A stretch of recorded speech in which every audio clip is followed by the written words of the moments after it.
Hello नमस्कार दोस्तों, मैं हूं Narendra Kumar Sharma. YouTube channel NK Hindi Sanskrit ज्ञान कोर्स में आप सभी का स्वागत है। दोस्तों, आज का हमारा मेन पॉइंट रहेगा वाच्य परिवर्तन। वाच्य किसे कहते हैं, वाच्य के कितने प्रकार होते हैं, वाच्य को कैसे बदला जाता है, आज हम इस वीडियो में इसी विषय में चर्चा करने वाले हैं। और साथ में आपको मैं ये भी कहना चाहूंगा, इस वीडियो को आप शुरू से लेकर के अंत तक जरूर से जरूर देखना। हो सकता है देखने के दौरान आपको इस वीडियो के माध्यम से अच्छी जानकारी प्राप्त हो सकती है, तो इसलिए बने रहे हमारे इस चैनल पर। अभी हम चर्चा कर रहे थे वाच्य परिवर्तन की, वाच्य किसे कहा जाता है। तो सर्वप्रथम हम यहाँ इसकी परिभाषा शुरू करते हैं कि किसी एक ही बात को कई प्रकार से कहा जा सकता है, अतः बात को कई प्रकार से कहने के ढंग को ही वाच्य कहते हैं।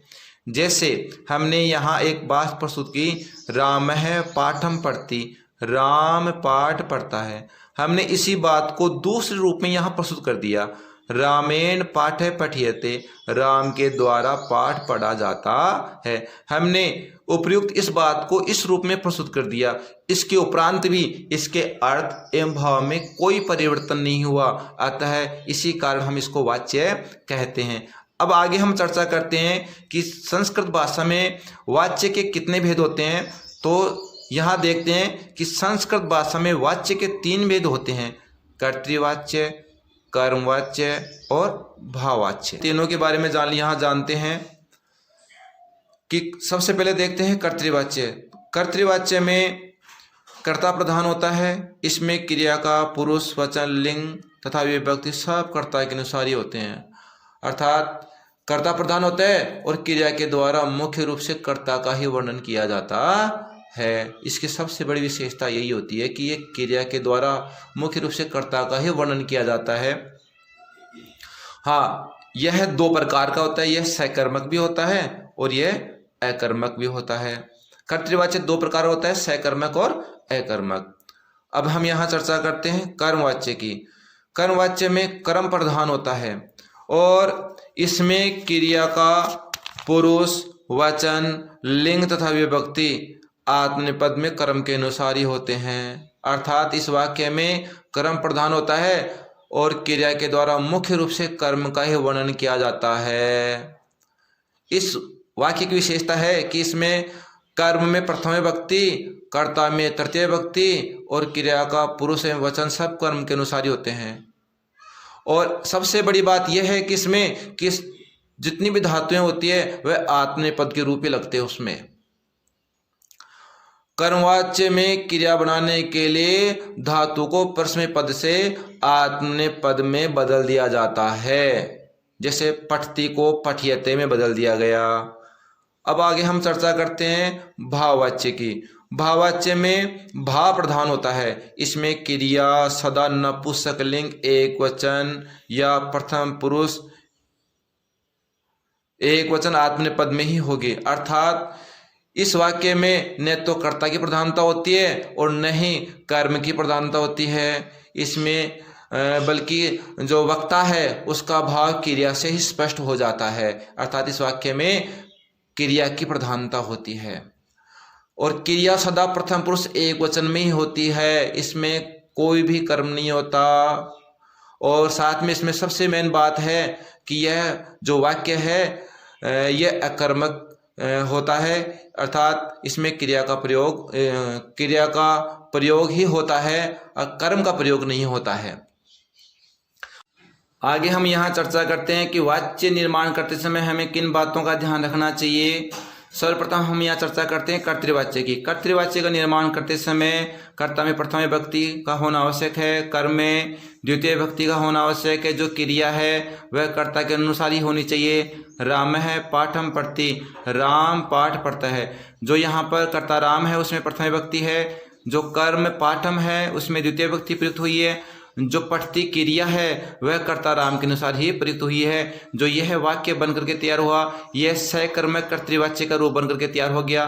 कर्तृवाच्य के 2 पार्ट होते हैं, सकर्मक कर्तृवाच्य और अकर्मक कर्तृवाच्य। यह सकर्मक कर्तृवाच्य का रूप बन करके तैयार हो गया। अब आगे हम देखते हैं कर्मवाच्य। कर्मवाच्य का निर्माण करते समय किन बातों का ध्यान रखना चाहिए। कर्मवाच्य में कर्ता में तृतीय विभक्ति प्रयुक्त होती है तथा जो कर्म होता है उसमें प्रथम विभक्ति का प्रयोग किया जाता है तथा कर्म के अनुसार ही क्रिया प्रयुक्त होती है। जैसे रामेण पाठ पठ्यते, यहाँ जो कर्ता राम है इसमें तृतीय विभक्ति का प्रयोग किया गया है। जो कर्म पाठ है इसमें प्रथम विभक्ति का प्रयोग किया गया है। जो क्रिया है वह आत्मनेपद में प्रयुक्त हुई है अर्थात कर्म के अनुसार ही प्रयुक्त हुई है।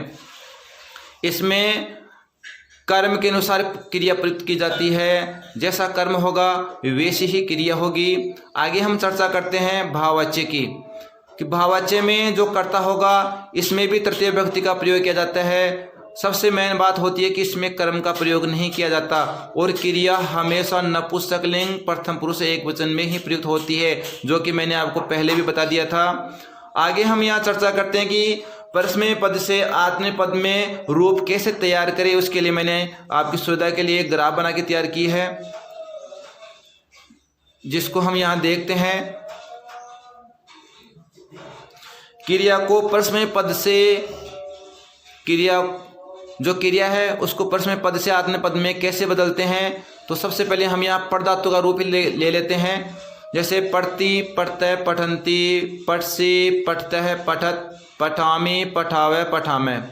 ठीक है, तो इसको हमें पर ये जो पढ़ती पढ़ते पठंती के जो रूप है ये परस्मय पदी है और ये पठियते पठियते पठियंते जो रूप है ये आत्मनेपदी के हैं। ये परस्मय पद से आत्मनेपद में कैसे बदले, तो चलो देखते हैं। तो जो भी धातु होगी उसके आगे हम यते, येते, यंते, यसे, येथे, यद्वे, ये, यावहे, यामहे का रूप प्रयुक्त कर देंगे तो ये परस्मय पदी से अपने आप ही आत्मनेपद में बनकर तैयार हो जाएगी।